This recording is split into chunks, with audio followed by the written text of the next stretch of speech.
artwork. You might not understand this. The way that I spit it like putting strokes on the canvas. Taking notes of all the urban cries. Put it down, materialize, then watch as the paint dries.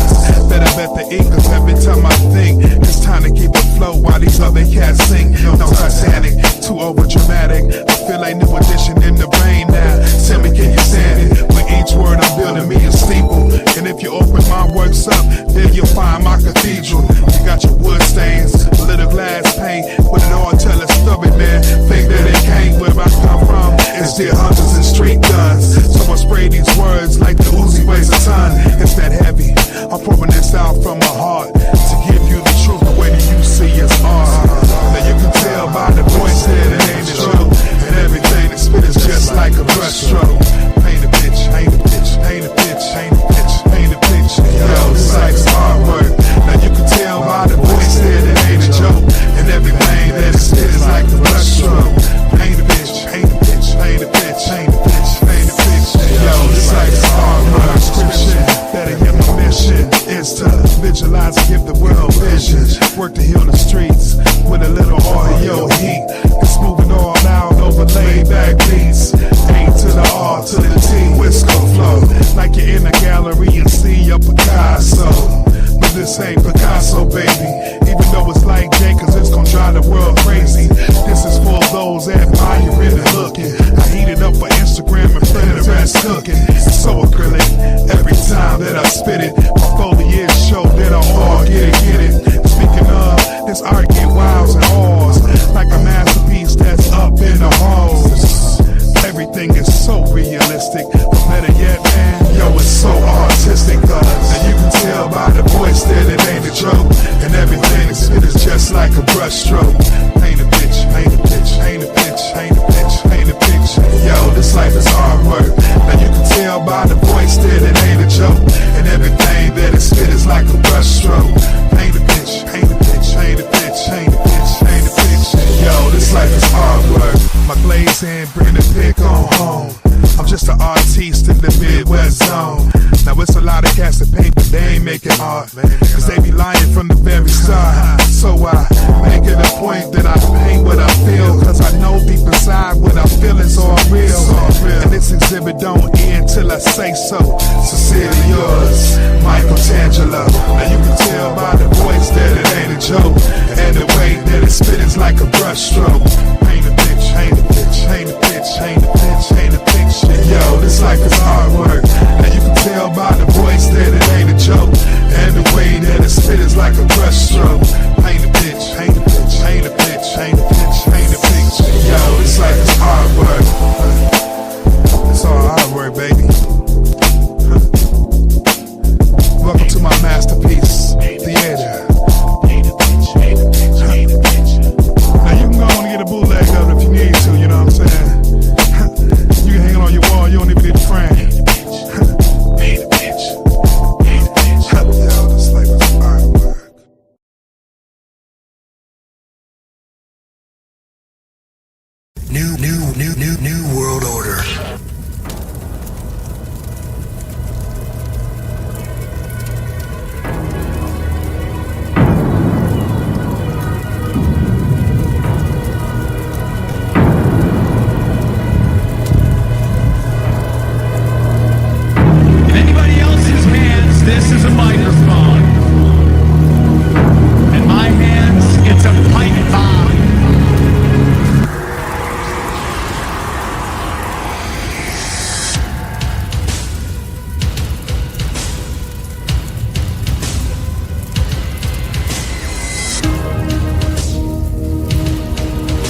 Every man got a weakness. Shorty right here, she mine. They call her the throat goat. She the throat goat, baby, taking all control. All control. Got me testifying like she's saving my soul. Saving my soul. Every time she bless me, I lose my mind. Lose my mind. She the throat goat, baby, one of a kind. One of a kind. Met her at the juke joint, sipping on gin. Had a sly little smile, knew the trouble I'm in. Said, baby, let me show you what my mouth do.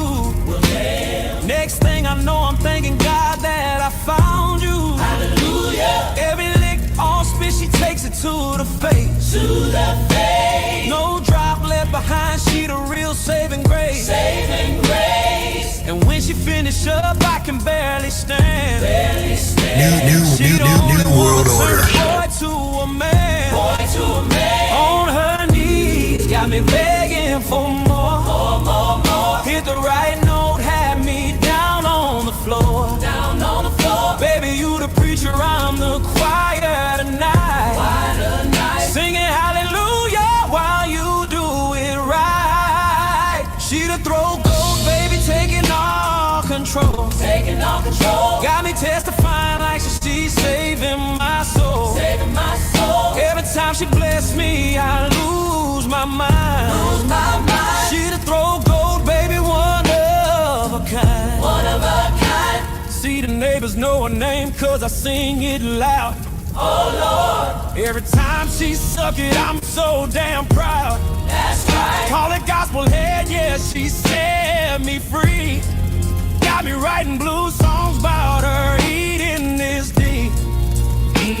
Tongue game strong, lips soft to sip. So soft. Got me pouring up liquor like I'm spilling milk. Spilling milk. Baby, take your time, don't you dare let go. Cause the way you suck it, girl, you're putting on a show. Finish up. On her knees, got me begging for more. More. Hit the right note, had me down on the floor. Down on the floor. Baby, you the preacher, I'm the choir tonight. Choir night. Singing hallelujah while you do it right. She the throat goat, baby, taking all control. Got me testifying like she's saving my soul. Saving my soul. Every time she bless me, I lose my mind. My. She the throat goat, baby, one of a kind. One of a kind. Now the fellas in the band, they don't understand. Don't understand how one little woman got me in her hands. In her hands. But I ain't complaining, let the record show. Let it show. She the queen of the head, yeah, the whole world knows. When she call my name, I come running fast. Running fast. Cause I know that head game always gon' last. Always gon' last. So pour another shot, put it on the floor. This song right here for the throat goat.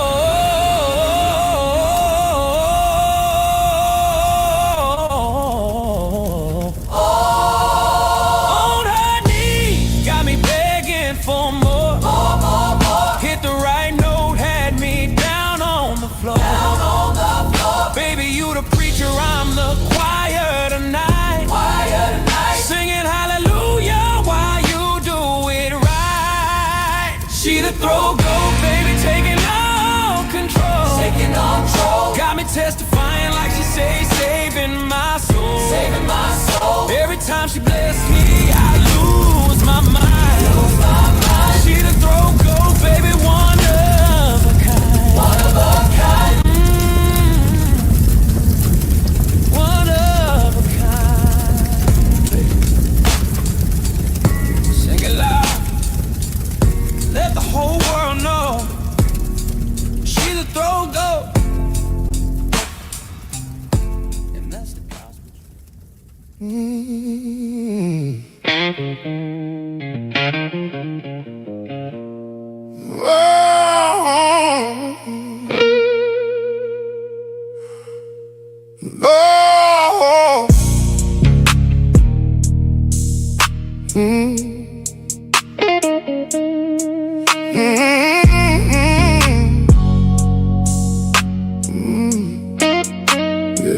Loyalty costs me more than these diamonds and chains. More than long nights, more than tears and pain. I stayed 10 toes when the ground got weak.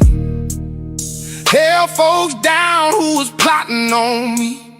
Gave my last dollar, gave my last ride. Gave real love, got fake on the other side. Every hand I shook had a blade tucked in. Now I look at trust like a place I ain't been. I wore my heart like a name on a shirt. Now I keep it buried where nobody can work. A man don't turn cold for no reason at all. Usually somebody he loved, let him fall. Loyalty cost me more than love ever did. Gave my all to folks who never gave me shit. Now I keep my heart tucked under my ribs. Cause loyalty cost me more than love ever did. Yeah. Had family go missing when the money got low. Had friends turn strange when the doors got closed. Had women say forever with one eye on their exit.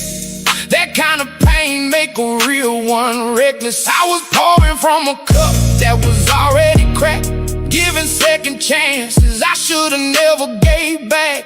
Now if I move different, don't take it wrong. I just learned hard lessons from holding on too long. I wore my heart like a name on the shirt. So this was not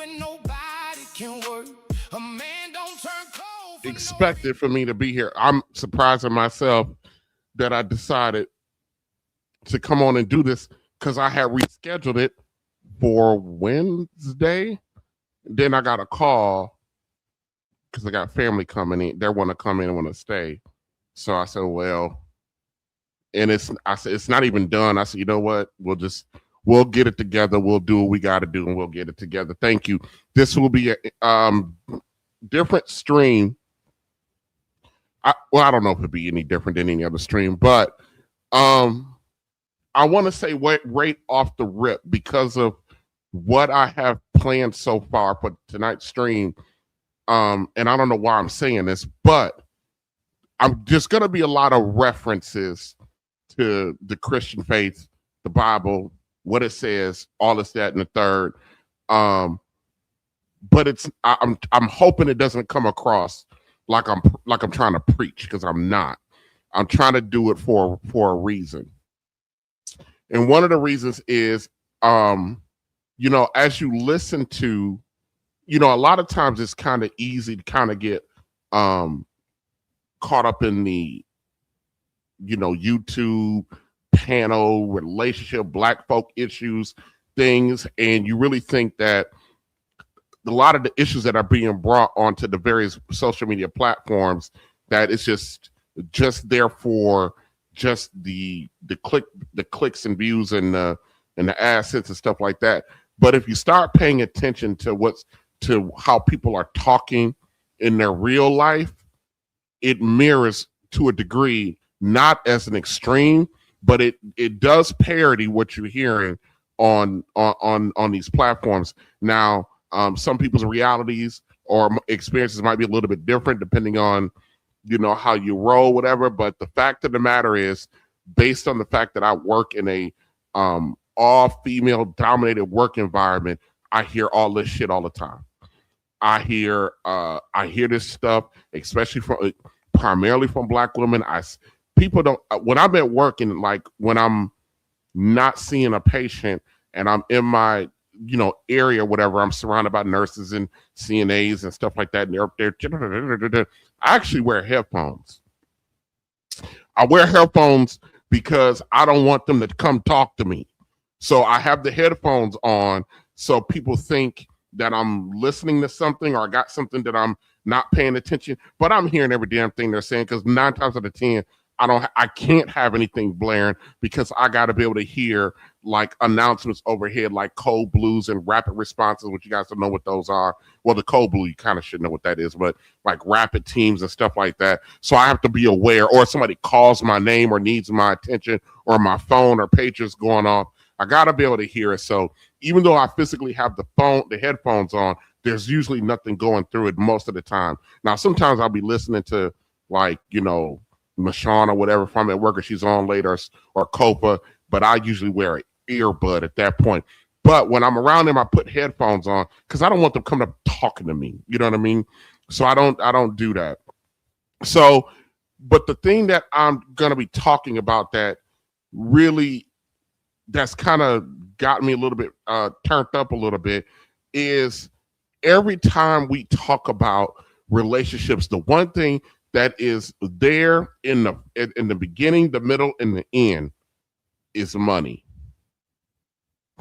Everybody's always talking about money, and they equate money to value of a human being. So I actually going to spend some time talking about that.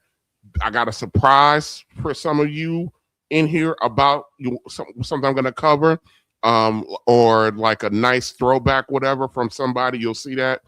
But I also want, before I get into it, because I'm gonna cover the help meet and the providership, because when you listen to these women, everything's surrounded by money, and so my whole thought process is, damn, if you a hoe, just say you a hoe. It makes life a lot easier, and. You hear the double talk out of us guys talking about we love hoes. Yes, we love hoes because it's easier access to get sex and to get off. But a lot of women still don't understand. There is a huge difference in the woman that we would just, run through and the woman we choose to make our wife. There's a huge difference in the quality of woman. So while you may see somebody clicking on big booty BBL bitches on the gram, that don't mean that's who the fuck that motherfucker. That doesn't mean that's who that dude wants to marry at all. I tell ladies all the time, look at the difference between the guys that the women that guys will smash and then look at the women that the guys actually marry. They're usually not the same kind of woman. Even on a physical standard, a lot of times they're usually not the same kind of woman at all. But, what do I know? I'm just the king of the ugly. So what do I know? Yeah, time for new.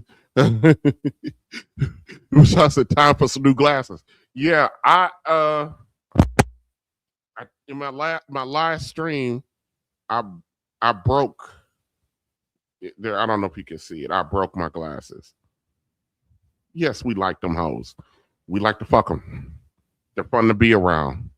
Very few of us actually, marry them. Some of us marry hoes, but very few of us actually do. But what I want to get into is, a lot of times you hear conversations and people talk about what grandma and them and grandpa and them, your great grandparents, and how they lived, and what they did and how they did. One of the things that we tend to forget is that our grandparents or great grandparents, depending on where you fall, in the 1960s, when they say black families were at a over 80% marital clip and we're together, people forget your grandparents or great grandparents, they were young in the 60s. And they're still here. A lot of them are still here. There are a lot of them now between 75 and 90. They're still here. So a lot of us sit around and talk about what the black family used to be like, as if that whole generation is gone. Kind of like with slavery, like everybody is gone. But they were around during some of the most horrific parts of this country, and they got to watch the so-called evolution of the black family, from what they understood from their parents to them to their kids, than what their kids produce, which is my generation, and then now what my generation is producing. They're still here. They're still here. And so I want to take a look back before we get going. I wanted us to take a look back at what was going on. We're going to comment on it a little bit. We're going to take a look back. And I want to see if there's some things that you guys notice about that era. Okay. Hold on. Let me find. Here we go. 1960s, money was never just money in black households. It was memory, protection, and proof that you belonged to yourself. Every dollar carried weight because it had been earned the hard way, in a world that rarely made room for mistakes. On Friday afternoons, fathers came home with envelopes folded tight in their pockets. Not checks, not promises, cash. The kind you could feel. Mothers would clear the kitchen table, smooth the envelopes flat, and begin the quiet ritual that kept the family standing. Rent, groceries, lights, church, savings. My father's father named Jimmy, dad named Otis, my grandfather named Jimmy. Jimmy's 90 years old. Jimmy still alive. I get to talk to Jimmy a lot, and I get to talk about what it was like when he was working. And this very concept that he pointed out about the men would come home with an envelope, not necessarily a check, but an envelope full of cash, and he would pass it off to their wives. My grandfather, Jimmy, one day, because this is what he did. He worked on Friday. He brought his little pay, and he gave it to my grandmother, and my grandmother paid all the bills. But my grandfather told me a story one time. He, I guess, was out with some buddies or some guys from the where he was working at, and he was talking about that he gave his, he couldn't spend a lot of money because he had to take the money home to his wife. So they was giving him a hard time about that. So my grandfather allowed these people to get him all souped up. So he goes home all turned up and hot and bothered because he felt as the man, not only does he go out and earn this bacon, but he should divide it up too. So he comes home and he starts barking at my grandmother about how he needs to be the one paying the bills because he earned the money. So paying the bills can't be that hard and da da da da da da da. So my grandmother goes, okay. She literally reaches into a drawer and she pulls out a stack of envelopes, which were the bills, and handed them to my grandfather. Now, this story was told to me by my grandfather and my grandmother. They both told me the story. So my grandfather sits down the next week to go try to pay the bills. So he's sitting there with this stack of bills and he's looking at his income and he's looking at the bills and then he's trying to figure out how he's taking his little bit of money, because it's a little bit of money at that time, and managing and keeping all of the bills straight, order, and on time and caught up. And he's sitting there getting frustrated. He said he broke out a pad and the paper and all this, that, and he's doing numbers. He's doing all this figuring and all this other stuff. I don't know what this joker was doing, but he was doing something. So, so he gets frustrated. He picks up his envelope with his with the money in it, picks up the bills, walks over to her and slams it down and tells her, if I ever come to you with another stupid idea, you make sure to tell me it's a stupid idea. And then he just walked away.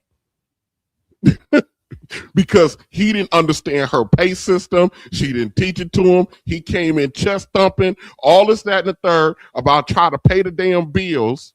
He tried one time to manage his money with the bills that need to be paid, and he got an allowance out of his own paycheck too. So he was like, I didn't know how she was taking care of all the bills in the house, giving me an allowance and off the money because the bills were more than. So he was frustrated and he handed it back over.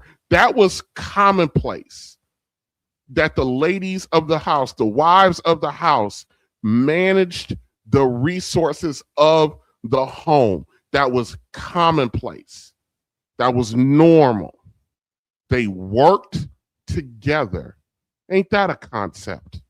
She had a strength and she worked in her strength. He had a strength and he worked in his strength. And they talked. And thank God my grandfather is not overly prideful, because he was trying to mess up these bills, but he's not overly prideful to understand that he's in over his head, and turns it back over and says, hey, the next time I do something stupid, say something stupid, let me know that I'm being stupid. So, I got a chance to hear those stories, and those stories we don't get to hear no more because we ain't got no families. But these people are still around. They're still around. In the 1960s, money was never just money in black households. It was memory, protection, and proof that you belong to yourself. Every dollar carried weight because it had been earned the hard way, in a world that rarely made room for mistakes. On Friday afternoons, fathers came home with envelopes folded tight in their pockets. Not checks, not promises, cash. The kind you could feel.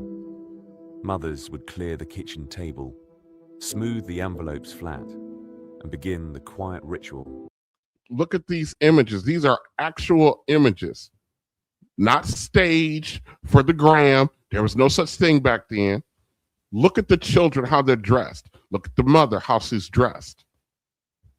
That kept the family standing. Rent, groceries, lights, church, savings. Each envelope had a purpose, and once it was empty, there was no more discussion. Want didn't matter, only what was possible. Children learned early that money wasn't endless. When the grocery envelope grew thin, meals grew simpler, beans stretched further, bread lasted longer. Nobody complained because everyone understood the rules. You didn't borrow from tomorrow. Did he just say no one complained? Because everybody understood the mission. Tomorrow to satisfy today. That lesson stayed long after childhood faded. Debt carried shame in those neighborhoods. Debt carried shame. Now we're proud to carry debt. We're proud to be like, oh, I got a $900 car payment. I got a $900 car payment. And proud of it. Debt meant somebody owned you. But now we talk about, we proud to have debt. Oh, my car payment, $1,200. Debt carried shame in those neighborhoods. Owing someone meant being watched, judged, controlled. Grandmothers said freedom meant sleeping at night without worrying who you owed. Churches echoed the same truth from the pulpit. Living beyond your means was... I'll be damned. The church back then said, hey, don't go out and get in all this debt. Don't have all these people lording over you. Having no debt is actual freedom. I'll be damned. They were not talking about that back in this. I'll be damned. Them people were smart. Wise. We'll call them wise. It wasn't ambition. It was danger. When families wanted something big, they waited. Wait a minute. He said if families wanted something big, they waited? What? They waited? No. Please don't tell me that folk actually had to wait for stuff. That there was no afterpay, no Klarna, no nothing like that. You wait. Oh, you had to wait. Ain't that some shit? And what did they do while they was waiting? Wanted something big. They waited. Layaway slips sat tucked inside purses for months. Layaway. Do anybody remember what layaway is? I do. My household was the layaway capital of the world, boy. Everything got put on layaway. That stuff got put on layaway in April. You didn't see that crap again until December. And by the time, don't let it be no clothes, because you showed hell when it came around to December, them jokers didn't fit no more. Winter coats were paid for in summer.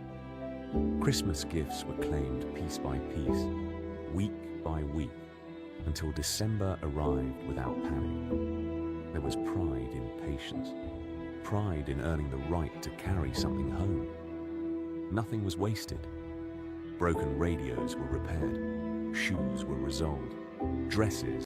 This joker did not say shoes were resold. They literally, if your shoes wore out the soles, they just put new soles on the bottom of your shoe and stitched them up. And you didn't go out and buy a new pair because they got a scuff mark on them. No, you clean them jokers. Any of y'all remember shoe polish? Shoe polish? Washing your shoes, your regular shoes, and your good church shoes? No. That they repaired stuff. Oh, your TV broke. You didn't just throw it out and go to Walmart and go get another. Wait a minute, Walmart didn't exist back then. Repaired, shoes were resoled, dresses were mended and passed down. Dresses were mended and passed down. Some got a rip in it. They sewed that shit up. Am I the only dude that actually knows how to sew? Was I taught how to sew? I was taught how to sew. I can sew. I can sew on a button. I can't sew well, but I can sew enough. And guess what I did last week to something? I had buttons because belly still kind of big. Pop off. I sewed them buttons back on that extra thick with extra tight.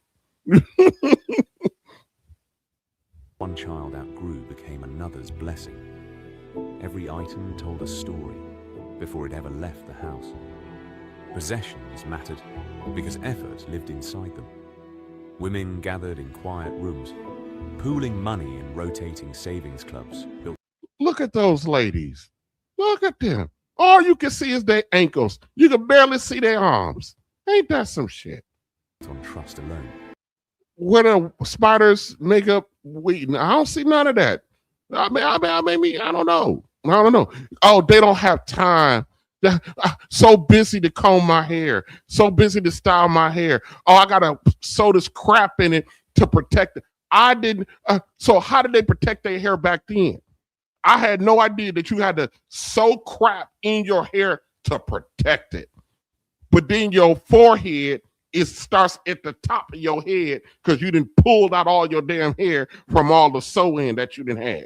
But it's protecting your hair. What hair? Ask Kendra G. She ain't got no damn hair. She got a mullet. She bald all the way up top and hair in the back. That's why she got to glue shit to her damn skull. No contracts, no banks, just names, faces, and the understanding that nobody could afford betrayal. When your turn came, you held more than cash in your hands. You held the faith of your community. Gardens filled backyards, greens, tomatoes, okra. Chickens scratched the dirt behind fences. Feeding yourself meant independence. Sewing machines hummed late into the night, turning scraps into school clothes and quilts that warmed generations. Husbands and wives worked together, not separately. No. This narrator did not just say Black husbands and wives work together. Ain't that so? Wait one damn minute. Wait one damn minute. You mean to tell me in the 1960s that Black men weren't providers, were providing 100%? You mean to tell me that the Black men weren't six-figure men? Is that what you're telling me? That's what that was? And the women their wives had to work right alongside. You got to be kidding me. You got to be kidding me. So every time we hear these people talking about, oh, I need a provider man like my grandma, grandpa used to pay all the bills. So did they ask them? Because from my understanding, this was normal for Black husbands and wives to both be working. And the man said they were working together. Ain't that some shit? Who would have known? Who would have thunk it? Wives worked together, not separately. Every dollar was family money. Every dollar was family money. Not his money, not my money, the family. My money, my money. He's supposed to take care of. No, every dollar, every dime belonged to the damn family. Ain't that something? What a concept. Decision was shared. Wait a minute, what did he say? Every decision was shared? Together, not separately. Every dollar was family money. Every decision was shared. Marriage wasn't just love. It was strategy, protection, a way to build something that couldn't be easily taken. Ain't that some shit? So they worked together. Every dollar was shared. Every decision that was made was shared. They lived in modest homes, drove modest cars. You got to be kidding me. You got to be kidding me. Protection, a way to build something that couldn't be easily taken. Homes were modest, cars were old. But ownership was everything. When the deed was paid and the title was clear, nobody could knock on your door and claim what was yours. That security mattered in ways words could never fully explain. They lived below their means on purpose, not because... Damn, they live below their means on purpose. They understood something that we're not understanding today. Ain't that some shit? And these people are still here today. But we won't listen to them. We won't talk to them because they were dumb. And what they say, grandmama, she didn't leave because she was a slave and had no option. How does she not have no option? She worked too. She was on the deed too. What are you talking about? Below their means on purpose, not because they had to, but because they knew what it felt like to lose everything. Saving created space between survival and disaster. That space was freedom. Today, much of that wisdom is gone. The grandmothers who guarded it are leaving quietly, taking their rules with them. The envelopes are gone. The waiting is gone. And with them, a kind of peace that only comes when nothing owns you. What they understood was simple and costly to forget.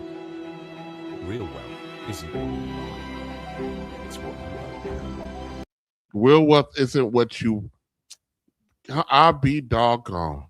I'll be doggone. If you are in a 50-50 relationship, you're really just roommates. If he is not supporting you and you're paying for your own way, your own living or whatever, but then that's not a good situation, because if you are married, the man's job is to protect, to provide, and to profess his love. If I were a woman, I would dismiss any man that came up with a conversation about 50-50 because he's lacking somewhere in terms of his masculinity. I don't think a woman should ever marry a man that does not have a mind to 100% provide for her. 50-50. Remember they were saying that you said he was cheap, or they were saying that you were...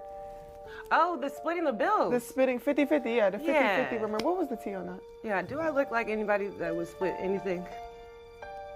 So you guys broke up at that point because they... No, this is the question. Do I look like I would go 50-50 on bills? No. If I were a woman, I would dismiss any man that came up with a conversation about 50-50 because he's lacking somewhere in terms of his masculinity. I don't think a woman should ever marry a man that does not have a mind to 100% provide for her. That 100% heart as a man, you have to simply clearly communicate where you're going to your woman so that she understands every day in and out that this is not where we're parking at. That's... If you are in a 50-50 relationship, you're really just roommates. If he is not supporting you and you're paying for your own way, your own living or whatever, but then that's not a good situation, because if you are married, the man's job is to protect, to provide, and to profess his love. You got money? Out of all the millionaires we studied, one of the key things they said that caused them to be able to build wealth was working together with their spouse. The data says the number one cause of divorce in North America today, money fights and money problems. Well, guess what? That's people who are not aligned on where their money's going. They're not talking about it. They're not combined things. It's just like you're over there in the corner doing stupid stuff and I'm throwing grenades at you and we get a divorce as a result. So, I don't, some of you have little independence problems or you've got other kind of little philosophical issues or something, but you're just wrong. It's just wrong. Okay. It's not morally wrong. It just doesn't work. Long term. Okay. And the data's in. You won't even listen to the white man. The white man telling you just wrong. So when we saw in the earlier clip of the black families from the 1960s, those ladies looked a certain way. The men looked a certain way. The children looked a certain way. Everybody looked a certain way, but they were wearing suits and long dresses, and the kids wasn't no tattoos on the neck and the face, wasn't no fucking bull, gargoyle, septum rings, and tongue, this, that, and the third. No, everybody looked, there's a reason why everybody looked respectable, looked like they could be taken seriously. But what do we have today? Okay, the fact that they had a soccer. That's what we got today. What do we got today? What do we got today? Here we go. Yeah, we know. Hey, girlfriend. Let me see what you can do. You gotta rock the.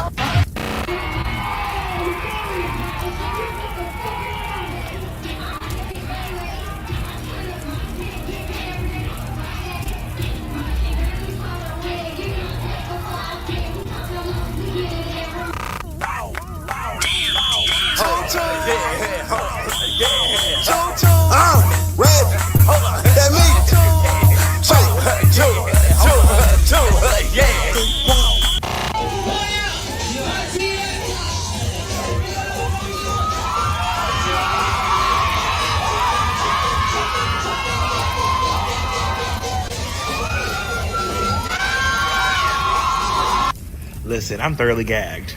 The way she pushed that man out the way, she knew what she was doing. She knew what she was doing. She came to show out. That's what we got today. If I don't understand for the life of me how we are not thoroughly ashamed of what we have turned out to be like, and how disgraceful we are compared to, I can only imagine what our grandparents and those of us who got our grandparents are in their 70s, 80s, and 90s. I can only imagine the disgrace. I mean, the disgust that runs through their mind when they're watching us, watch how we behave and stuff like that. I can only imagine. I can only imagine what their unfiltered thoughts actually are. I can only imagine. It's unreal. But when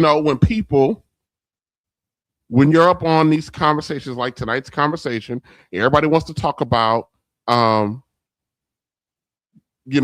lot of these women want to talk about that they want a godly man, and this godly man that makes all of this money so he can be a provider, so she can, I don't know what she can do, but that's what she wants. That's what she needs. So one of the biggest problems I see is that when you start talking about people who claim they want a godly man or godly this or reborn Christian this or reaffirming their faith that, one of the biggest problems I see is that we have now replaced actual biblical language with modern language. We've changed or made the attempt to change what the Bible actually says about our conduct and our behavior. And like for instance, we throw around the word partner or co-leader or 50-50 relationships or all kind of stuff that sounds good. But for those of you who actually know, many of those words and the way that we describe them and the way that we use them, they're not in the Bible. and they're not a part of God's word. So when he introduced marriage or us together, the first time God described the woman in relation to a man, he said it best in Genesis chapter 2, verse 18. He said, I will make him a helpmeet. I will make him a helpmeet for him. It didn't say partner. It didn't say co-head. It didn't say 50-50 or whatever bullshit y'all want to come up with. He specifically said, I will make him a helpmeet for him. That's God's language. And if God wanted the woman to be called something else, he would have said what that something else was. But instead, he chose the word helpmeet. So instead of trying to redefine what God said to fit your narrative, maybe we should spend more time trying to understand what he meant by that and what it actually meant. But that would take some time for you to be humble, open your mind, and do a little bit of work. But that's something we don't do no more. So notice something that often gets overlooked. That often gets overlooked. And that is God didn't create Eve because Adam was kind of failing at something. And he didn't create Eve because Adam couldn't survive on his own or nothing like that. God created Eve, and this is what he said why he did it. He said, it's not a good thing. It's not good that a man should be alone. It's not good that a man should be alone. That was his justification for creating Eve. That means the existence of a woman is part of God's plan. She wasn't created to be some kind of punishment or whatever, even though many of us men today may think that a woman's purpose on this earth is just to drive us crazy, but that's not it. She wasn't created to compete with a man, and she was created to complete him. Not to compete with him, but to complete him. And that phrase, help me, tells something very important. God gave woman a purpose. She wasn't created to simply exist beside the man. She was created to actually help him. And that's one of the things that we have gotten thoroughly screwed up today, is that your job, you were created to help him. That doesn't mean that that doesn't mean she has no intelligence. It doesn't mean she has no wisdom. It doesn't mean she can't speak. In fact, when you read Proverbs 31, which a lot of women like to cite Proverbs 31, when you read Proverbs 31, you find the exact opposite. It talks about the virtuous woman, and it's the virtuous woman, if you look at what she does, she's like one of the busiest people in all of Scripture, the virtuous woman. She works, she plants vineyards, she manages businesses and markets, she makes clothing, she provides for her household. That is a virtuous woman. She gives to the poor. The Bible also says that she opens her mouth with wisdom. Wisdom. He didn't say be silent, woman. He says for her to speak with wisdom, so her husband can safely trust in her. And for her not to continue, for her to actually do him some good and not bring evil to him, his house, all the days of his life. That's what a busy, virtuous woman is supposed to do.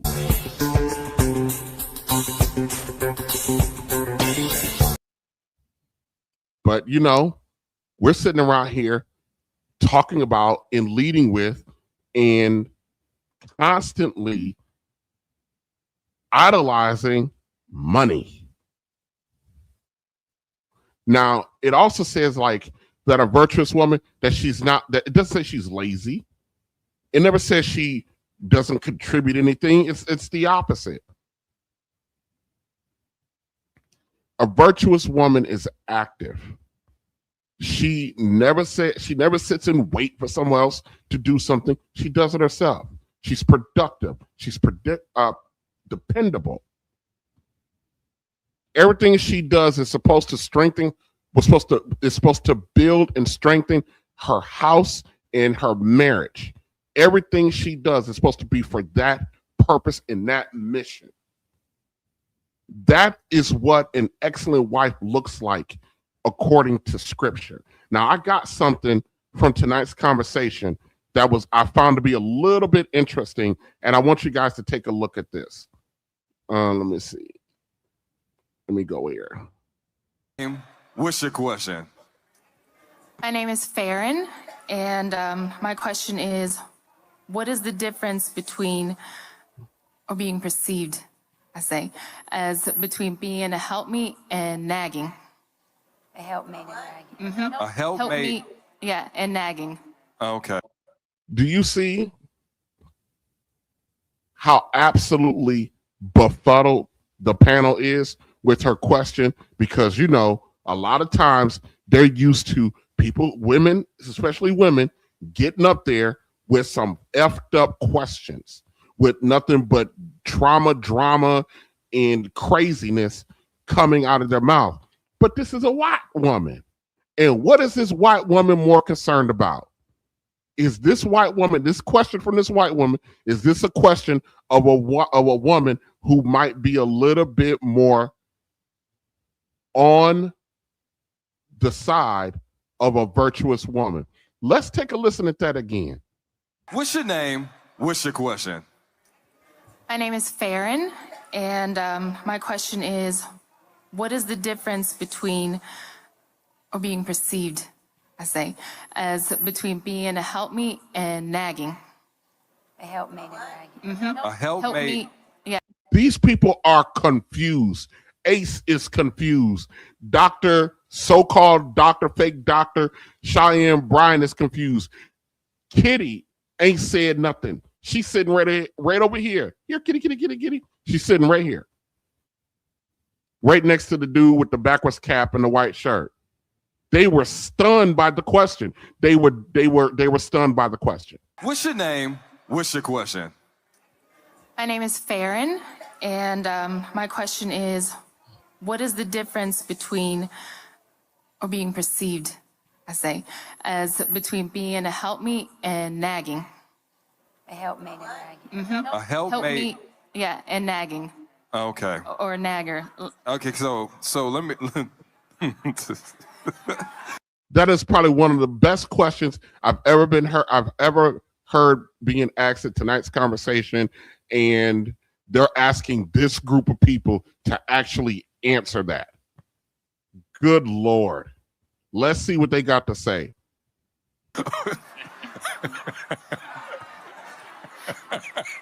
Why is he laughing? What the fuck is so funny? Why is he laughing? Wait for him. True. I think only one of those is beneficial to me, for one. And I think nagging, oh man, that's such a gray area, because in some instances, we jump to the conclusion and consider some shit nagging that's really helping us out and that's really should be pushing us along sometimes. But on the other end, yes, you got some women who simply complain because the sky is blue. Yes. Right? And as a man, we feel like everything that we doing. Oh, come on, Trill. You're not even attempting to. answering a question that this woman didn't even ask. We pouring into this relationship, you know, setting the standard, creating infrastructure, all of these things. It's like, it's a break sometimes. Like, we're not opposed to getting counsel. That's why you're there. We trust it, right? But a lot of women be sitting in that passenger seat while we driving and constantly reaching for the steering wheel, trying to guide it. It's like, no, baby, kick your feet up. I got it, right? And if you don't trust me to get it, what am I doing in this driver's seat to begin with? So I think the difference between being a helpmeet and nagging is a helpmeet is actually providing counsel, because women have a different perspective than we have as well. Men, we more tunnel vision, long-term thinkers. Women are hypersensitive to the right now and what's in the immediate surroundings. So that's definitely beneficial. Now, I just identify and outline scripturally what a helpmeet is. And Trill didn't say anything close to what it actually is. The term helpmeet comes strictly from the Bible. So Trill just went on and on. Instead of saying, you know, I really don't know. I really don't understand what the word is, but I understand. But let me take a stab. He gave no tangible context to her. He gave no tangible solution to her question or answer, because I just went through what it is, what an actual helpmeet is. And he didn't answer it. He did not answer it at all.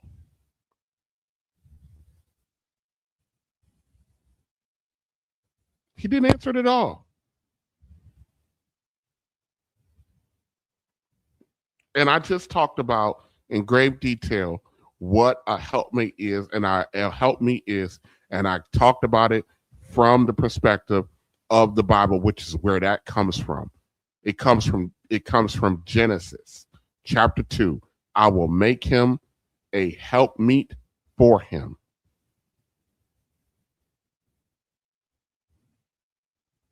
That's where it comes from. That's where it comes from. That's exactly where it comes from.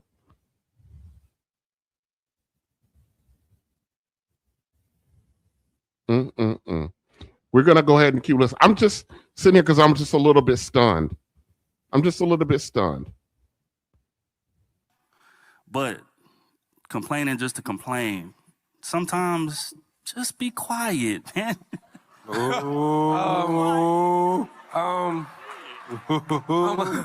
gonna take a different approach. That was hot. Me personally, I honestly believe you'll never be a nag to a man who actually cares. I honestly believe that. Hold on now, Trill. Hold on now. Notice he did not say anything about, he started with the nag part, but not the help me part, because she's actually interested in doing right. Acknowledge you. I don't know what just happened there, but here we go. I'm going to read a super chat. Thank you for Smoke and Talk. Severe is in the building. Thank you for I believe that's a $10. I can't see because everything is in the way. So I can't believe a $10 super chat. Says, stop the show, TJ. Salute to the family. Thank you, brother. I'm here. All right. And then here we got next is, Tribe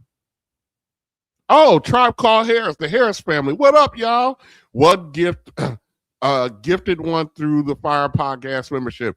Thank you for whoever got that membership. Say thank you. Thank you to the Harris family for that. I appreciate y'all for stopping over here. Sorry, I didn't see that. Didn't see that right away. Acknowledge you. All right. I don't want to scrap.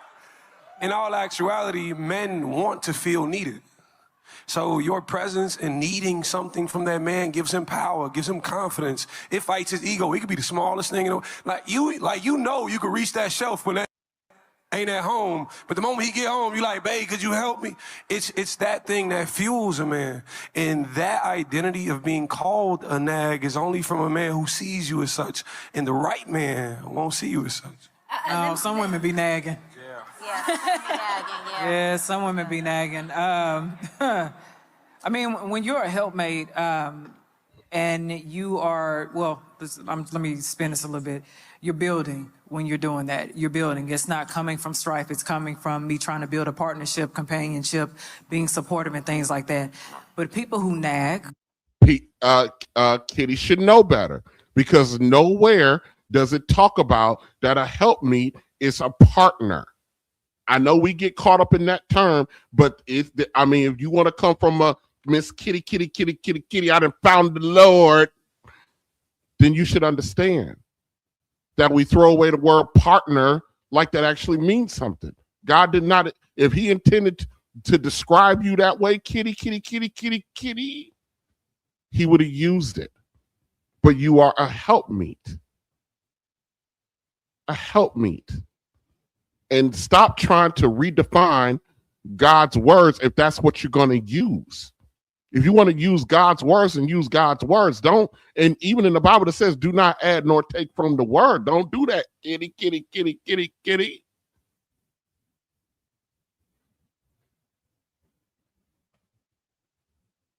She is to help. She was created to help him.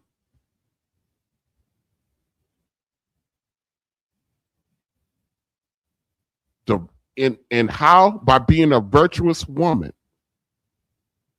And what is a virtuous woman? It's a woman that works. She provides support for her household. The Bible also says this helpmeet opens her mouth with wisdom, not silence. It didn't say a woman should be silent, don't say nothing, don't be none, don't be meek. Well, it does say about being meek, but it doesn't say don't be silent. It says when she speaks, she's to speak with wisdom, so her husband can safely trust in her and continually does him good. So your job to be a helpmeet is to support him. It's to help him. It's to provide. Even though they say, oh, man's job is to provide. You are supposed to help him provide for your household. But kitty wants to talk about partnership. Are simply coming from a place of strife, just being quarrelsome, just because things are not going their way. They're more impulsive, more irrational, and it's more emotional than anything. So I couldn't give you a definite definition to either one of them, not off the top of my head. Whoa! Not Miss Bible quoting, Bible swinging, Reformed Christian. I ain't no longer a whole kitty. She don't have a definition. She don't have any good words for a woman who's asking, how do I know if I'm being a helpmeet or a nag? What the fuck we got going on here? Come on, kitty. You got words and Bible verses and scriptures whenever you want to drag a black man or convince a black woman that she need to leave her God for some reason. You got plenty of Bible verses for that. But you don't know the most basic understanding, which if you start from the beginning and go to Genesis chapter 2, verse 18, I will make him a helpmeet for him. But you don't have anything to offer her for real. You're stumped over a legitimate question, over the term helpmeet. So how in the hell are we supposed to expect anybody that come up to tonight's conversation, all of these crazy people who are basically coming, I guess, out of desperation for help, and you present them with a legitimate question? This is a legitimate, functional question from a woman, a white woman. and y'all ain't got nothing for her. And she's coming to you, kitty, with a biblical question, which should be, if the way you hold yourself out, this shit should be in your wheelhouse.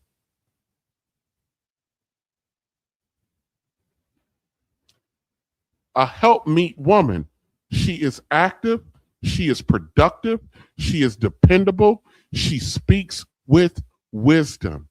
She provides support for her household. She provides support for her household, so her husband can safely trust in her, and for her to continuously do him good, not evil. That's the finishing of that. Not evil. Do him good. But kitty,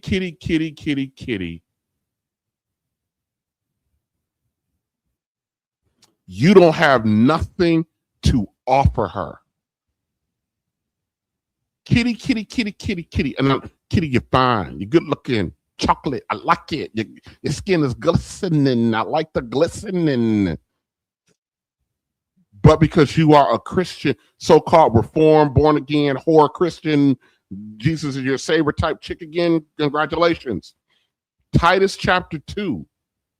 This is where you're failing at, kitty.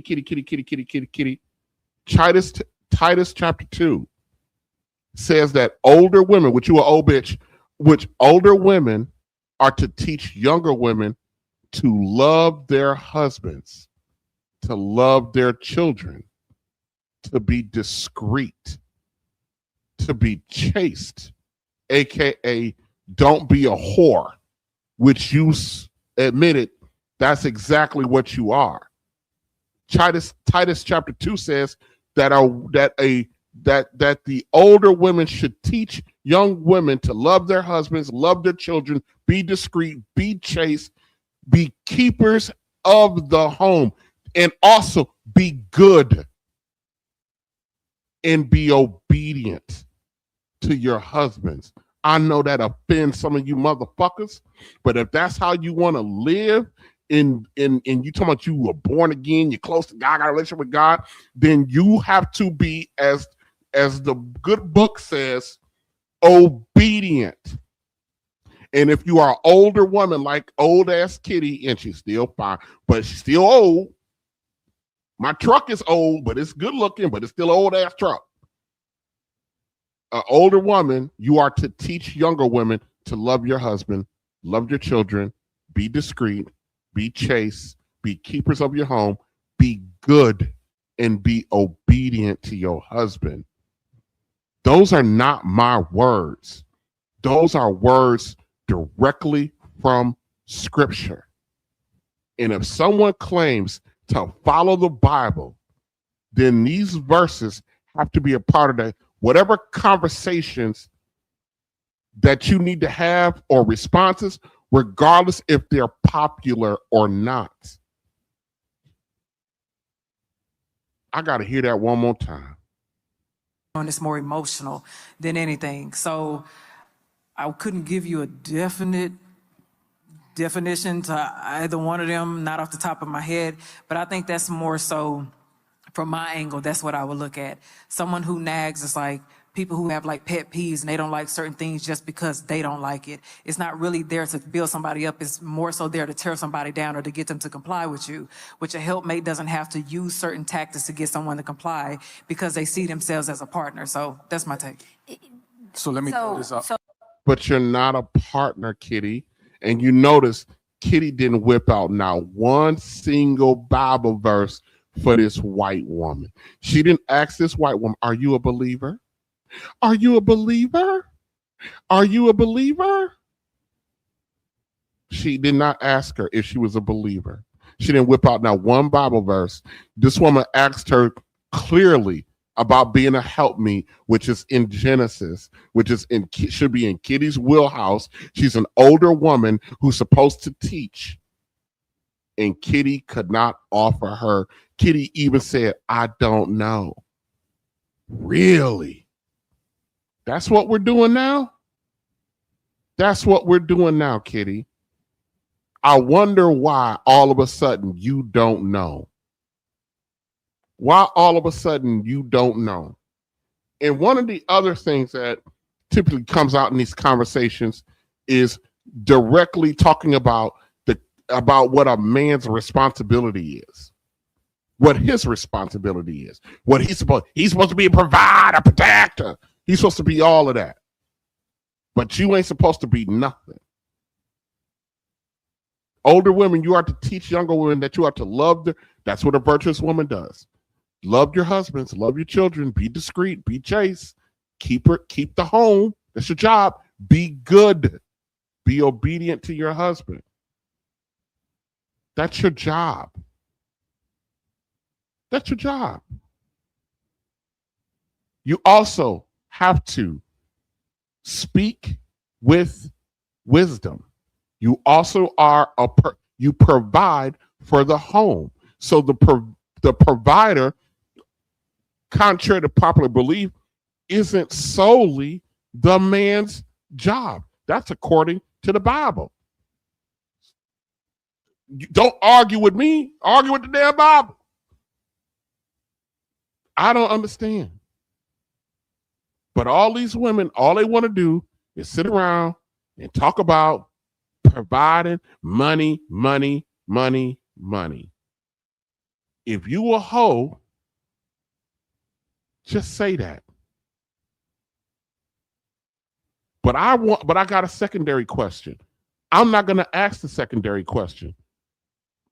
I got a good brother here that's going to ask the secondary question.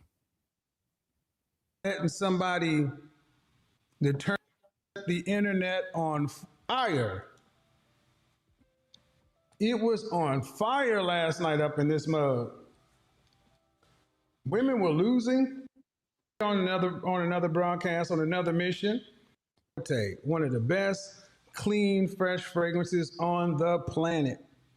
That's just letting subscribers kind of rock out. But hey, membership, a lot of videos, a lot of content, a lot of hoopla talking about, men who make under a certain amount of money shouldn't be saying a damn thing about submission because you don't have enough money.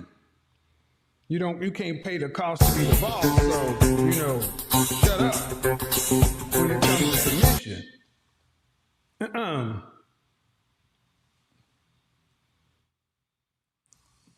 Sorry about that. And for the sake of argument, we're going to use the number of $50,000. Okay? Nice round numbers, $50,000. Because it's easy for everybody to kind of grasp. $50,000. We're going to say that's what the average man in America makes, okay? That's what we're going to say. Not necessarily true, but that's what we're going to say. And here's the thing. What men are being told is, look here, partner, if you don't make $100,000 or more, well, you just got to deal with whatever you get. I hear you. That's what I hear. But I want to talk about something. How much does submission cost, ladies? I want to ask you a question. I want to ask you a very simple question. And I want you to think about it. Because a lot of women talk about what they deserve and this, that, and the third. And I'm like, all right, but how did you arrive at what you deserve? Here's some questions I want to ask you, ladies. Off the top. How much do you charge for submission, ladies? How much do you charge for submission? Why is this thing not going over? How much do you charge for submission?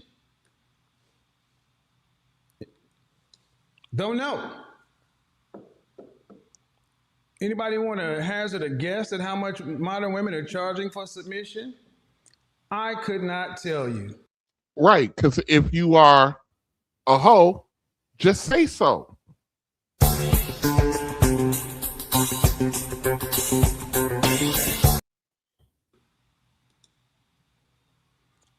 I could not tell you, but I am willing to have the conversation because I think it's a fair conversation. You know, everybody keeps telling women that, you know, stop letting somebody determine your value and your pride and your cost and your this and your that. And I'm like, you know what? Fair play. Fair play. But for the men who are paying attention and the men that you want to deal with, I've already said that yesterday. Many women want men of a certain caliber, okay? And the question is not whether or not you deserve them or anything like that. The question is, can you get them? Can you get the kind and caliber of man that you want? Why is this not transferring over there? Okay. Well, we'll do it this way. I don't understand why that's going and why it's doing it that way, but we'll do it this way.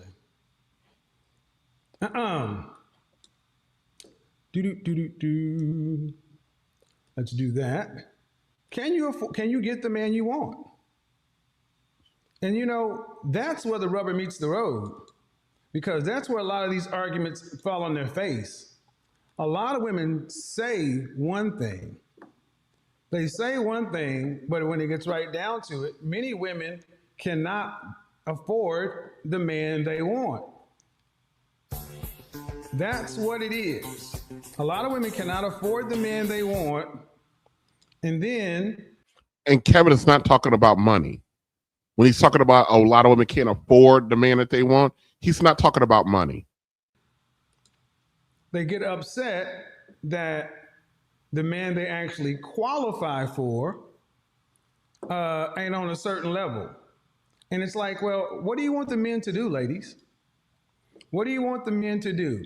Outside of the fact that you want the men to provide a lifestyle for you that you feel like you deserve. And I can't say that I'm upset in the main. What I can say is where these ideas and concepts come from. Industrially, family impacted. Okay, I think that's it. All right, this is how it kind of sorts out.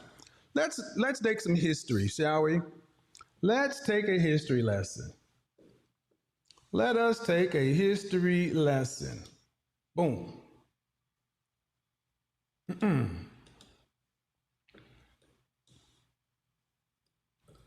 Marriage in early America. Everybody see that? Marriage in early America. I wish I had somebody to come read in front of the class. Marriage in early America. What was the average age of marriage? What was the average age of marriage in the 1700s? And in the colonies, it was roughly 19.8 years old in the 1700s. In the 1800s, 21.2. And by the late 18th century, they jumped to 23.7. What is some of the major reasons why our thoughts about relationships and marriage have changed? You got to understand that for most of civilization, we've been farmers until the Industrial Revolution. Late 1800s, beginning of the 20th century. How did industrialization change marriage? Industrialization changed the family by converting it from a unit of production into a unit of consumption. Back in the day, everybody was a farmer.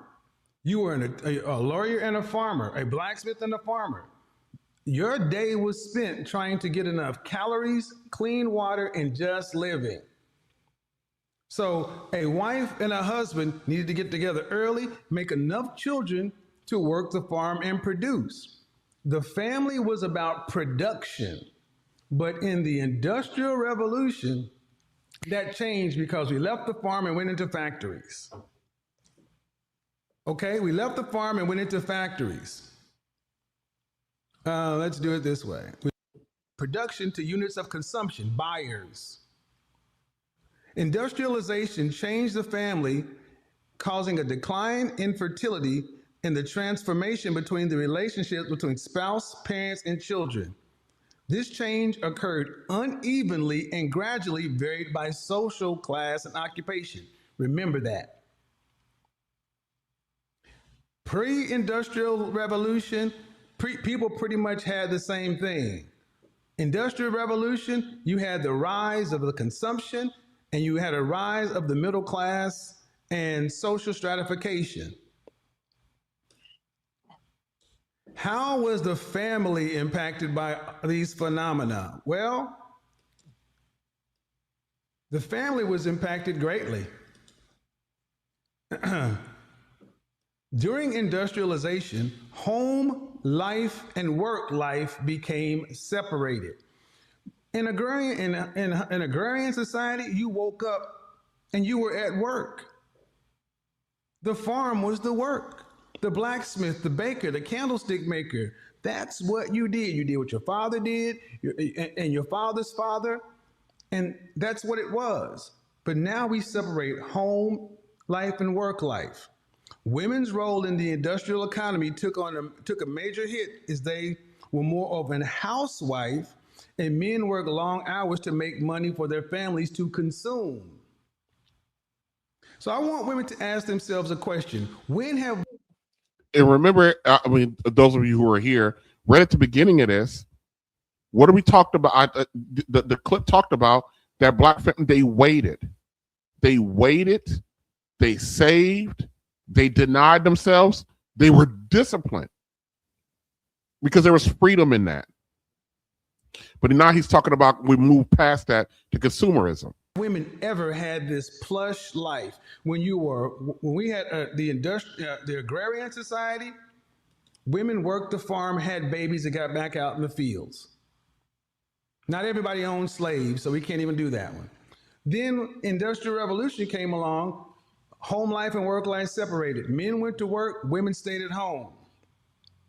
But it also allowed social mobility, it allowed dating options, and it allowed variety. Get the likes up, people. But at the end of the day, it turned people from producers to consumers, which meant what you could produce with your trade, farm, or whatever, now has been reduced down to money.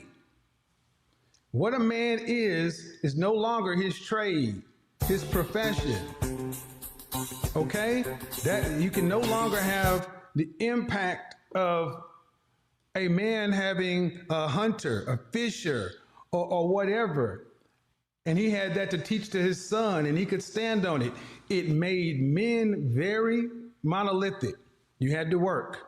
And how did you separate yourself as a man? Education, income, and like I said, the social stratification started.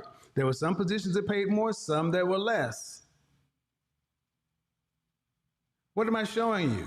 That in the turn of the 20th century, you saw a boom in the 20s. You saw the aristocracy, the first real wealth. Wealth distribution really changed in America. Why is this important? Because enough people don't realize, do the history, understand the sociology of human beings. You think this stuff just happens. To where now you have 100% of women who used to understand what their role was going to be because their mother, their grandmother, and for generations back, that's what you did. And men knew what their profession was going to be. You got choice. And with choice comes responsibility. But you had to give up something for that freedom. Women ended up leaving the production, going into the housewife. That women had it. The women who could do that had it better, but then what did women want? In the 20s, you had the suffrage movement, first wave feminism. Women wanted to be removed from the house. They wanted to go work. Now, you were spared from the plow to be a housewife, but now you want to go back to the plow.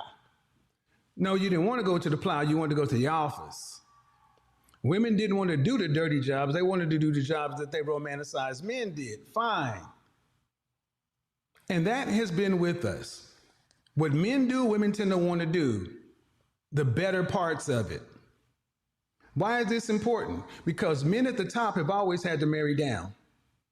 Men up the top have always had to marry down. You're bullshitting. You're bullshitting. What? Men married down? No. Can't be. To be a housewife, but now you want to go back to the plow. No, you didn't want to go to the plow. You wanted to go to the office. Women didn't want to do the dirty jobs. They wanted to do the jobs that they romanticized men did. Fine. And that has been with us. What men do, women tend to want to do. The better parts of it. Why is this important? Because men at the top have always had to marry down. Men up the top have always had to marry down. Women at the top don't want to marry down. They want to marry at the top. Well, if you're at the top of the socioeconomically, if you're in the top 10%, the only above you is 5, 3, and 1. Why is all this important? Because we have talked ad nauseum about high value men and women and what women want. But the notion that if you don't make enough money, if you don't make over 6 figures, you don't deserve submission. Where did that come from? Where did that come from? Where in the history of civilization have women who were average, below average, average, and above average ever been able to tell men that you don't deserve femininity? Submission is a trait of femininity. Say that again. Just like leadership. Where did that come from? Where in the history of civilization have women who were average, below average, average, and above average ever been able to tell men that you don't deserve femininity? Submission is a trait of femininity. Just like leadership and protection is a trait of masculinity. But today you got women saying they want, you don't get their feminine submission without paying for it. Fine, ladies, how much do you charge? Instagram, ladies, how much do you charge for your submission? If you are a 4, 5, or 6, that puts you roughly around the average. That is roughly 60% of women. 60% of women fall between the 4, 5, and 6 range and below.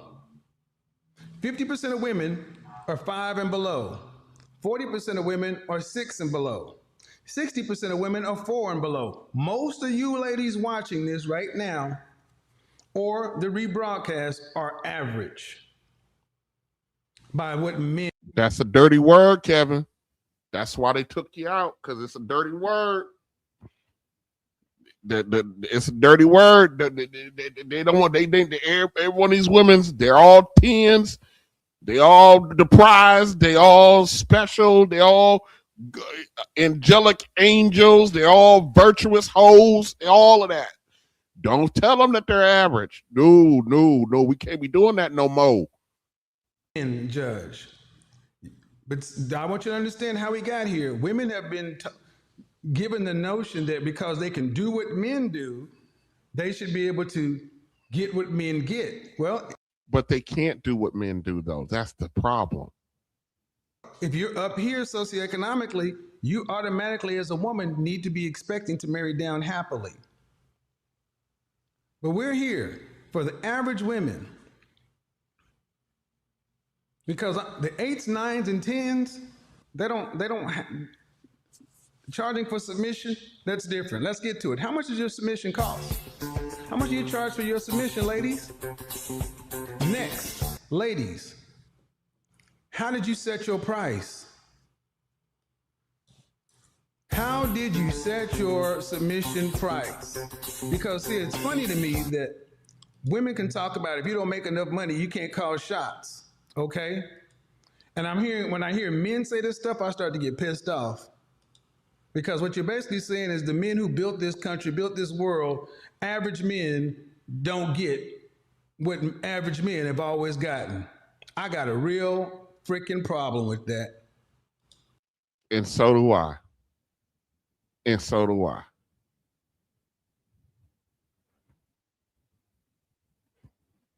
This is crazy.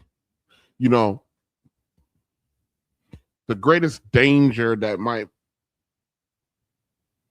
we probably have today is that, you know, I think we have quietly allowed the love and obsession of money to become the measuring stick for what we consider to be valuable.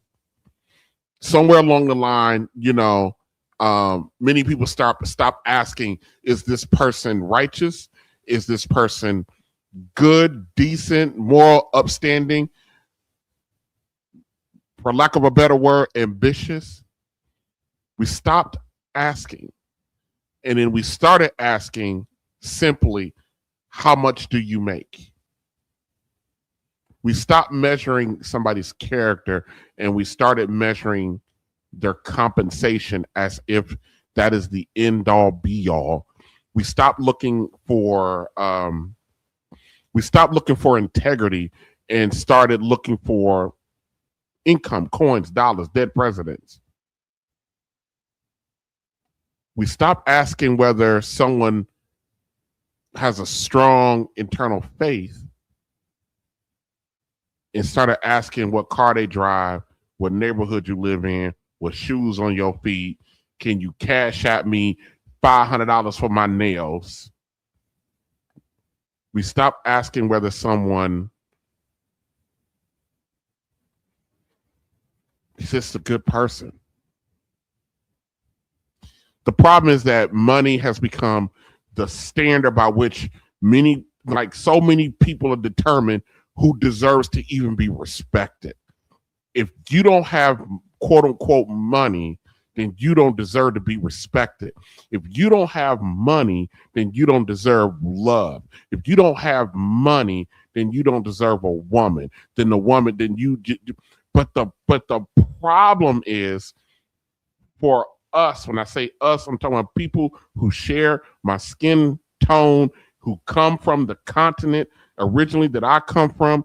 The problem is that you have the standard and everybody's basically broke.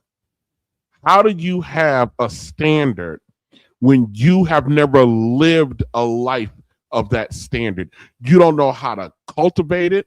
You don't know how to preserve it. You don't know how to manage it.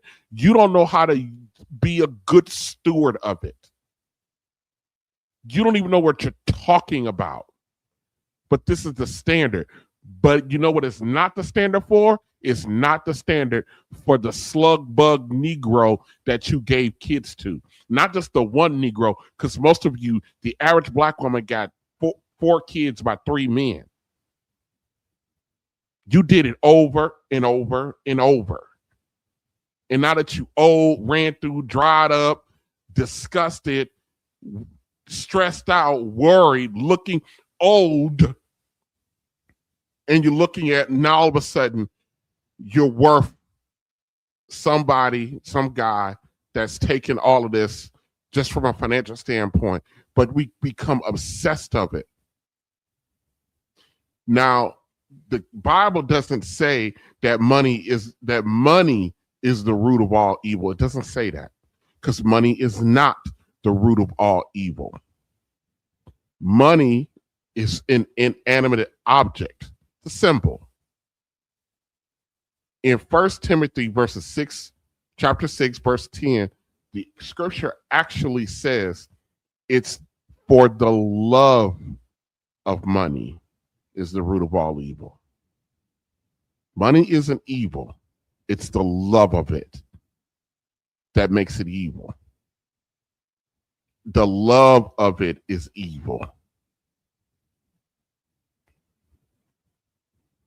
That changes everything. So you got people out here talking about money is evil. No, it's the love of it that's evil. The issue is not the money in your pockets. The issue is the affection in your heart for it. You can have very little money and still love it more than God. You can possess great wealth, yet hold it loosely because your heart belongs to God. So if you're poor and obsessed and in love with money, that's evil. If you're rich and you don't, that's righteous. So it's the love of the money that drives whether there's evil there or not. The Bible does not do anything to condemn prosperity. It does not. It encourages it. It does not condemn providing a comfortable or above a comfort level home. It doesn't condemn that. It condemns loving money so much that it begins to replace true objectivity. It becomes your moral compass. It becomes the thing that you measure everything else against. It becomes your true desire and your true God. That's what it becomes. Think about how our culture evaluates people today. If someone says a man earns $50,000 a year, then he's broke. He's not ambitious. We talked about on my last live stream about the kind of men who actually make 50K, the kind of positions that they require.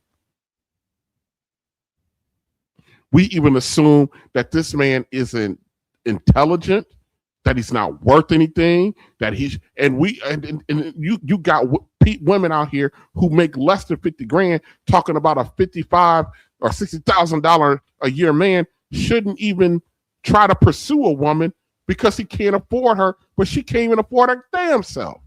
But remember, the woman is also supposed to provide for her home according to the understanding and the definition of what a helpmeet is. This is not exclusive. Being a provider to your home is not exclusive to the man. It's baked into the role of being a helpmeet. So I don't know where in the world we got all of this fucked up that somehow that a woman does not provide to her home. She provides monetarily as well, and she provides all the intangibles, and her sole job, according to what the definition of a helpmeet, her sole job is to be the keeper of the home. That's her job.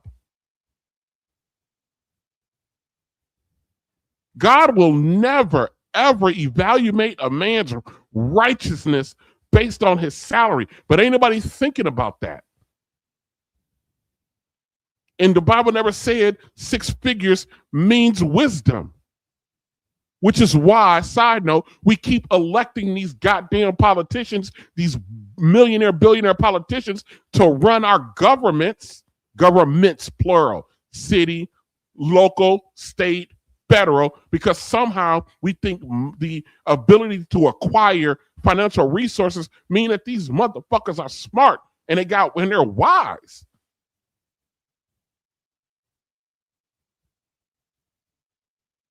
But that's what they're trying to make this standard out of. And these are for women who are most of them are a bunch of fucking slut buckets at best. Ladies, if you a hoe, just say so. A man who worked in a job for 30 years and you just in that job for 30 years. You should have things that you want to achieve and things that you want to get done. Or maybe them achievements is inside of that job. Hey, I'm a teacher. I want to be a dean. So I wouldn't want a man who worked in a job for 30 years and you just in that job for 30 years. She don't want a man who's been working so damn Otis, who just retired 49 years. Damn him, and damn what he was able to do and provide for his family for 49 years on the job because for some reason that's not valuable. Something's wrong with these motherfuckers, man. You should have things that you want to achieve and things that you want to get done. Or maybe them achievements is inside of that job. Hey, I'm a teacher. I want to be a dean. So, I so want to be the but this principal. is, but I want to be the superintendent. You have things but that this you is, aspire and that's to be. what I'm saying. That's for me. That's not what I would want in a husband. Like for me, I wouldn't want a man who work in a job for 30 years and you just in that job for 30 years. Like that wouldn't make me happy. So if your husband was college educated, master's in education, I wouldn't want to be with somebody like that. Was like to be a superintendent or to be a principal or a dean of a university. Like that's nothing that you. So you have to be with an entrepreneur. Like you couldn't be with somebody that works. But you hear how you went up that ladder, that ladder of being in. That's what you know what I'm saying? She told You see me how that you don't went work up for me. You see how you went up that ladder? I just said the same thing, and you said that wouldn't. She said because she didn't listen to you because you are a dude who don't make a lot of money. So what you got to say don't mean a motherfucking thing. Work for you. I said a person who working a job for 30 years, that would not work for me. That you person gonna work for 30 years in the same place. That's level. That's climbing the ladder. Date a man that makes more than you. Date a man that does more than you. I said it. I'm not taking that back, and the real men will agree with me. You want to be the breadwinner. You need to be the breadwinner. It makes you feel like a provider. It makes you feel like a man. It makes you feel like the king in your house. Only real men will admit this. When they're dating only real, like this motherfucker here got the, like she has the authority to determine who and what a damn real man is, but she out here begging. I'm sorry. If you a hoe, just say so. And the real men will agree with me. You want to be the breadwinner. You need to be the breadwinner. It makes you feel like a provider. It makes you feel like a man. It makes you feel like the king in your castle. Only real men will admit this. Only real men would admit this. So if you disagree with this slut bucket, then I guess you're not a real man. Man, fuck you. Who qualifies you to determine who's a real man or not? When they're dating a woman that makes more than them, it does something to their manhood. It does. And by the way, that rarely happens. That you're dating a guy. Well, I shouldn't say it rarely happens. Most men make more money than their women. If you're dating somebody who makes more than you, and look, and here's the other thing. Why are y'all so obsessed with dating? You just want to date, which is just another way of saying, I just want to fuck. That's all I want to do is just fuck. I don't want nothing else but fucking. And then you got to have all this money to fuck me. But yes, I got 40 kids by 60 men, but you got to make all this money just to fuck me. And by the way, I get to tell you if you are a real man or not. If you a hoe, just say so. King in your castle. Only real men will admit this. When they're dating a woman that makes more than them, it does something to their manhood. It does something to their ego, to their masculinity. They start to treat you different. They start to feel different. They don't feel like a leader. They don't feel like a provider. And men want to hold that. How do you know what the hell they feel like, think like, all this other stuff? And like I said throughout this stream, a helpmeet, a woman who's a helpmeet is a fucking provider. That's one of the tenets of her being a damn helpmeet. Y'all have completely and utterly got it fucked up. And I was doing good without cussing throughout most of the stream. But y'all, the damn ignorance that permeates black brains is unprecedented. It is dirty, wicked work. Role in the relationship with their woman. They want to hold that role in their household. Okay, since dumb little bitches want to take my video and spin my video like the fucking internet always does, let me care to explain my last video. My video basically said my two biggest fears: marrying a man that I don't love because he's a provider and he has money. Number two, marrying a man that I love who isn't a provider and doesn't have any money. I keep seeing people say, this little young broad is all fucked up. She just... oh, get a job. Somebody else said, oh, relying on a man and not having none of your own money is insane. Okay, That's not what I meant. Like, I wasn't saying that at all. Me having my own money, that's not the point I was making. I feel like, in my eyes, I'm very traditional. I want a provider. My nigga has to make more money than me, period, point blank. Like, even if I'm a breadwinner, he has to be a breadwinner, winner. You know what I'm saying? And if he's not, or if the nigga that I'm trying to fuck with isn't, or whatever. And it amazes me how every man that y'all want to deal with is a nigga. It's a nigga. You get nigga behavior from niggas. And then you up here complaining about what you scared of and what you don't want and what they got to have. And all you want to deal with is a bunch of niggas. Well, congratulations. Me making my money and taking care of shit, I'm not. You don't make no damn money. Houseway, you don't make no damn money.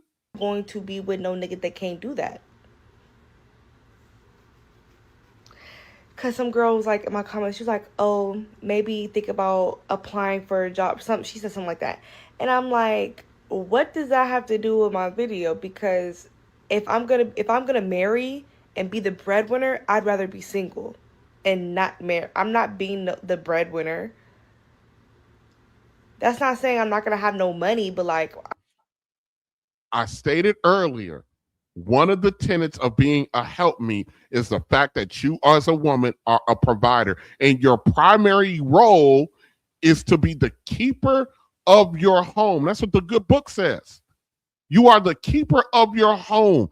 And it says that you are to speak wisdom. And it says when you get older, you have to teach the younger women how to love their husbands, etc., etc., etc. But y'all motherfuckers are so self-absorbed because your God is money.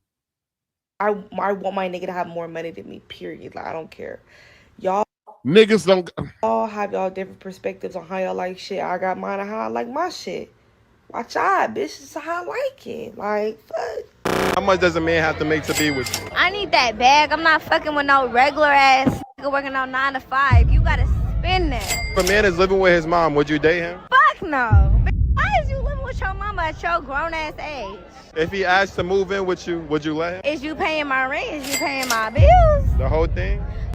I think that's dirty work when a man moves in with a woman.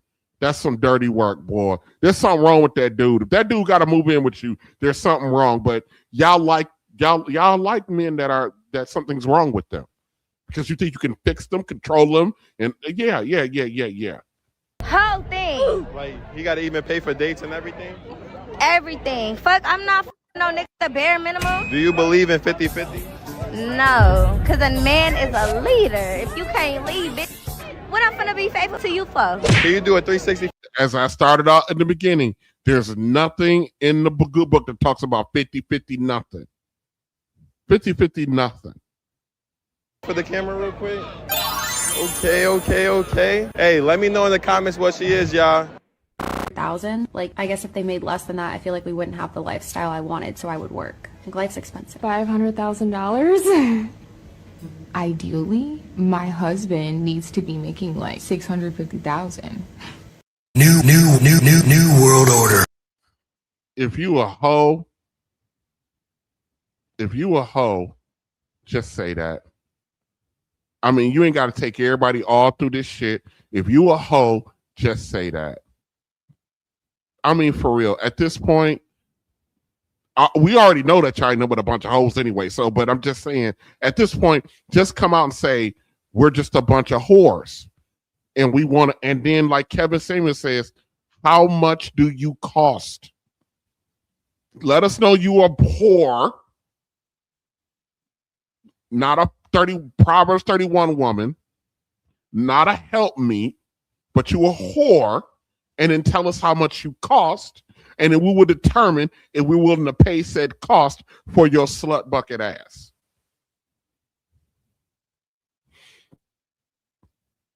I don't know why I'm going to say this, but you know, the scripture never instructs women to choose a husband primarily on the basis of financial success. It never does. Throughout the Bible, throughout every conversation about a man/husband's responsibility and a woman's or wife's responsibility, the Bible talks about the qualities that receives the highest praise and faithfulness and wisdom and righteousness and diligence, truthfulness, humanity, self-control. That's what it talks about a person being and what they need to be. It, kitty always talks about a Proverbs 31 woman. Proverbs spends a lot of time describing someone's character and not the money. A person with extraordinary character and ordinary income is a stronger foundation for a marriage and a family relationship than a person with extraordinary income and bankrupt character. For me, that would be common sense.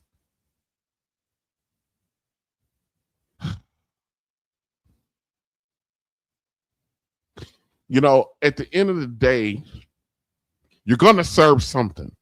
You're going to serve God, or you're going to serve the devil. You're going to serve your money. You're going to serve your job. You're going to serve man. But the Bible says, for the love of money is the root of all evil. It doesn't say money itself is evil.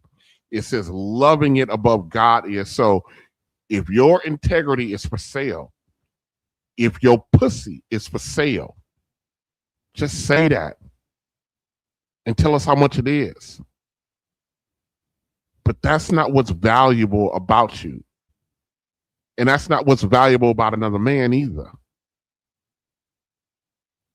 I don't know. Lord have mercy. All this talk about what a person's money, level money that they're supposed to have, as if that's the qualifying nature that qualifies a man to be a man. It is not. It's a tool. It's all it is. It's just a damn tool. For the love of money. Gotta make that money, man. Money, man, it's still the same now. Gotta make that money, man. Money, man, it's still the same now. Gotta make that money, man. Money, man, it's still the same now. Gotta make that money, man. Money, man. Gotta get on the grind. Pop the clip in my nine, bitch, if it's the pick the chalk, it fall in the night time. Gotta get mine. Ain't taking the shirts of the loss inside of the phone. Call up my nigga, send at home, polishing the back 10 chrome. Gotta think we can hit, so bring your shit, cause once again it's to the zone with a flip of bird. My wig to the curb, so I swerve and roll out. To pick up the 666 thug and plot the murder for robbing the dope house. Smoke up by the bay bomb so high, now coming to slave with 4 grenades and a gauge. I'ma play with till I'm fall in the grave and light. Put it in me, try late. We spotted the place and quickly rolled up. Bulldozed to the living room, hopped out of the car and started to blow up. Fucking a kaboom, it blew all them bodies all over the room. Them doom, and gotta move fast. Why the popo's coming? Snatch up me, yummy. So niggas don't think it's funny. I'm coming up quick and not quite, cause flesh be loving his money. I'm giving up love to the hustlers, all them St. Cliff dusters making that money.